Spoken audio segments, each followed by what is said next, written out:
তো এই ব্যতিক্রম বিষয়টা নিয়ে আপনার কাছে আমি জানতে চাইবো, এই যে মেয়াদ পূর্তির দিনেই ম্যাচুরিটি টাকা গ্রাহককে প্রদান করা এবং মৃত্যু দাবির কথা যদি বলি সর্বোচ্চ 7 দিনের মধ্যে পরিশোধ করা, তো এজন্য কিন্তু সোনালী লাইফ ইন্স্যুরেন্স অনেক সুনাম অর্জন করেছে। তো গ্রাহকরা এই বিষয়টা কিভাবে দেখছে?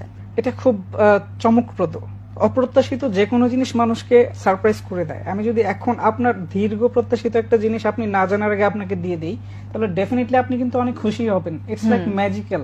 তো সোনালীতে যেটা হচ্ছে যে ম্যাচুরিটি ডেটেই মানুষ টাকা পাচ্ছে, ইভেন অ্যাডভান্স চেক, যেটা আজিম সাহেব বললেন, আমি টাকা এত তারিখ পাবো, এটার জন্য আগে কোম্পানি আমাকে চেক দিয়ে দিচ্ছেন। এবং ক্লেমগুলো 7 দিন মানে 7 দিন। তো সারা জীবন অর্থাৎ 50 বছরও যেটা অন্যান্য কোম্পানি করতে পারেনি, সেটা সোনালী 2013 সাল ডে 1 থেকে করে যাচ্ছে। সো মানুষের জন্য এটা হচ্ছে এক ধরনের মিরাকল। সো আমি বলবো যে আমাদের যারা গ্রাহক, আমরা যারা মাঠ পর্যায়ে কাজ করছি, আমরা যে ফিডব্যাকটা পাচ্ছি, ওরা এমন যে সোনালী বা বাংলাদেশ ইন্স্যুরেন্স সেক্টরে এমন সম্ভব, এটা হয়। তো আমরা যেটা তাদেরকে বলি